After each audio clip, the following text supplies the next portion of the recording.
শিক্ষকৰ দ্বাৰা যৌন নিৰ্যাতনৰ বলি হ'ল এগৰাকী ছাত্ৰী।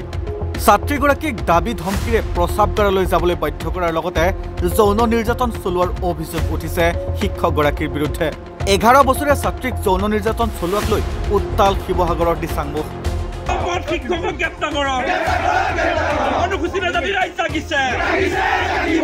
ছাত্ৰীগৰাকীয়ে পিতৃ মাতৃক সমস্ত ঘটনা বিপৰী পোৱাত পিতৃ মাতৃয়ে গাঁওৰক্ষী বাহিনীক ঘটনা সন্দৰ্ভত অৱগত কৰে। বিগত 23 জুনৰ দিনা এই ঘটনা সংঘটিত হৈছিল যদিও ঘটনাটো পাছদিনাহে পোহৰলৈ আহে। 24 জুন তাৰিখে পিতৃ মাতৃক ঘটনা সন্দৰ্ভত অৱগত কৰিছিল ছাত্ৰীগৰাকীয়ে। বৰ্তমান বিদ্যালয়খনৰ প্ৰধান শিক্ষক আৰু পৰিচালনা সমিতিয়ে সমগ্ৰ ঘটনাক গাপ দিয়া বুলি অভিযোগ উঠিছে।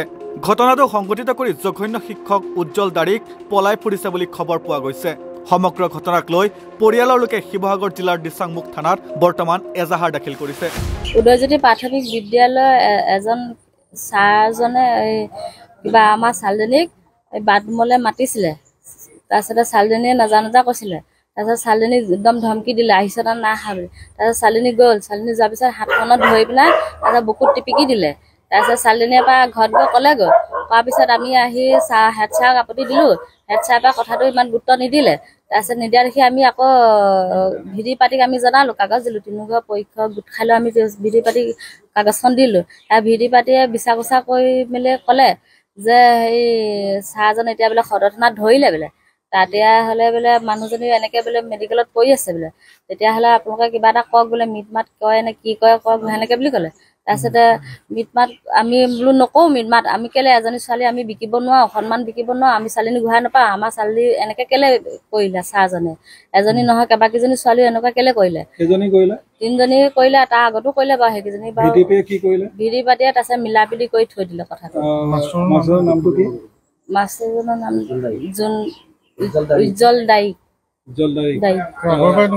আগৰ পৰা কৰি আছে, কিন্তু মানুহে লুকাই লুকাই থৈ দিছে, আমি নাজানো। কিন্তু আমাৰ ছোৱালীয়ে কৈ দিছে, আমি মানে এতিয়া ছাৰহঁতক গোচৰ দিছোঁ, ভিডি পাতিক গোচৰ দিছোঁ। তাৰপিছতে ভিডি পাতিয়ে কি কৰিলে, একো আলোচনা নোহোৱাকৈ মানে কথাটো মানে গোপনে একো নকৰিলে মানে একোতো নজনালে। তাৰপিছত ক'লে যে সদৰ থানাত বোলে ছাৰজনক বোলে ধৰি ৰাখি থৈ দিছে সেইবুলি ক'লে। আমি একো প্ৰমাণ পত্ৰ নাপালোঁ, প্ৰমাণ পত্ৰ একোৱে নাপালোঁ। আমাক নেদেখালে সদৰ থানাত ধৰি থৈছোঁ বুলি। বোলে 4 ঘণ্টা আছে, জেললৈ যাব বুলি ক'লে। উশাহতি কৰিছে। মোৰ মানুহটো এতিয়া বাহিৰত থাকে, মই মানুহটোক এতিয়া মাতিছোঁ, মানুহটো আহি আছে। এজাহাৰ এতিয়া দিছোঁ থানাত। তাৰপিছতে মোৰ মানুহটো মাতিছোঁ, মানুহটো আহি পাবলৈও তাহাঁতি শান্তি দিয়া নাই, মানে চহীটো লাগে। আৰক্ষীয়েও পক্সো আইনৰ অধীনত গোচৰ ৰুজু কৰিছে যদিও বৰ্তমানলৈকে শিক্ষকজনক গ্ৰেপ্তাৰ কৰিবলৈ সক্ষম হোৱা নাই, যাৰ বাবে লম্পট উজ্জ্বল দাৰিক নামৰ শিক্ষকগৰাকীক 5 দিনৰ পিছতো গ্ৰেপ্তাৰ নকৰাক লৈ উত্তাল শিৱসাগৰৰ দিচাংমুখ। শ ৰাজ্যে ঘেৰাও কৰিলে দিচাংমুখ আৰক্ষী চকী। সদৌ অসম অনুসূচিত জাতি ছাত্ৰ সন্থাৰ উদ্যোগত দিচাংমুখত তীব্ৰ প্ৰতিবাদ।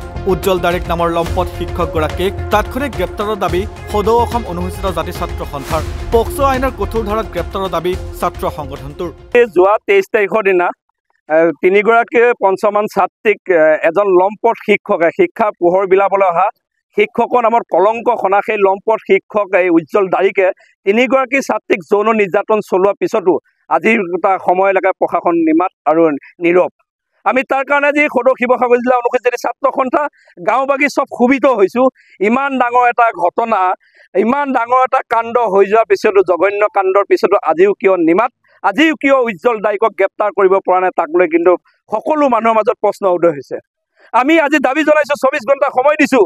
24 ঘণ্টাৰ সময়ৰ ভিতৰত যদি জিলা প্ৰশাসনে যদি সেই মাষ্টৰজনক যদি নিলম্বিত নকৰে, যদি সেই মাষ্টৰজনক যদি গ্ৰেপ্তাৰ নকৰে, তেন্তে ইয়াকে ভয়াৱহতাৰ ৰূপ কিন্তু অনুসূচিত জাতিৰ পৰা কোনোদিনা কামনা কৰা নাছিল আৰু আজিও কামনা নকৰিব। আমি সেইকাৰণে আজি প্ৰতিবাদ কৰিছোঁ। এই প্ৰতিবাদৰ মূল অস্ত্ৰ, মূল লক্ষ্য যদি প্ৰশাসনে ভাবিছে, এয়া যে 23 তাৰিখৰ পৰা এই 28 তাৰিখলৈ দিন যেনেকৈ পাৰ কৰালে, সেই দিনটো পাৰ কৰা যদি তেখেতলোকে আহিলা বুলি ভাবিছে, তেন্তে এইটো তেখেতলোকে ভুল ভাবিছে। 24 ঘণ্টাৰ ভিতৰত গ্ৰেপ্তাৰ নকৰিলে হাজাৰ হাজাৰ লোকে ৰাজপথলৈ ওলাই অহাৰ সংকাৰ প্ৰদান। অনুসূচিত ৰাজ্যৰ ধৈৰ্যৰ পৰীক্ষা নল'বলৈ সকিয়নি প্ৰদান সংগঠনটোৰ। আমি ইয়াৰ পৰাই জনাই দিব বিচাৰিছোঁ, ইয়াৰ পৰাই স্মাৰক পত্ৰ প্ৰদান কৰিম। তাত আমি 3টা দাবী তাত উল্লেখিত কৰিছোঁ। প্ৰথম কথাটো হ'ল 3গৰাকী ছাত্ৰীয়ে যৌন নিৰ্যাতন চলোৱা 3গৰাকী ছাত্ৰীক ন্যায় দিব লাগিব, প্ৰশাসনে ন্যায় দিব লাগিব। প্ৰশাসনে এক্ট চিডি এক্টৰ অধীনত যাতে সোপা দিলা কিবা লগাই যাতে আইনৰ ব্যৱস্থা কৰি পিনে যাতে 3 মাহৰ পিছত 15 দিনৰ পিছতে জামিন পাই পিনে মুক্ত আকাশত তলত যাতে বিচৰণ কৰি পিনে 3 গৰাকী ছাত্ৰী জীৱন ধ্বংস কৰা গোটেই এতিয়া প্ৰক্ৰিয়াটো আছে প্ৰশাসনৰ হাতত। প্ৰশাসনে কেনেদৰে বিচাৰ বিবেচনা কৰিব, তেওঁলোকৰো নিজৰ ঘৰত সতি সন্তান আছে। তাৰ কাৰণে মই প্ৰশাসনক আকৌ পুনৰবাৰ আহ্বানো জনাইছোঁ। লগতে জিলা প্ৰশাসনক আহ্বান জনাইছোঁ, এই শিক্ষকজনে 23 তাৰিখে হৈ যোৱা ঘটনাটোৰ পিছত আজি 28 তাৰিখলৈকে নিলম্বিত নোহোৱাকৈ কেনেকৈ ৰক্ষণাবেক্ষণা দিছে তাক লৈ কিন্তু এটা প্ৰশ্নবোধক চিন হৈছে। অতি শীঘ্ৰে নিলম্বন কৰাৰ ব্যৱস্থা কৰক আৰু যি 3 গৰাকী ছাত্ৰী আছে সেই 3 গৰাকী ছাত্ৰীক ন্যায় দিয়ক আৰু 24 ঘণ্টাৰ ভিতৰত এই কালপিত যিটো উজ্জ্বল তাৰিখ সেই কালপিতক কিন্তু গ্ৰেপ্তাৰ কৰা আমি দাবী জনাইছোঁ। শিৱসাগৰৰ পৰা পাৰ্শ্বজ্যোতি গগৈ প্ৰতিবেদন, নৰ্থ ইষ্ট নাও।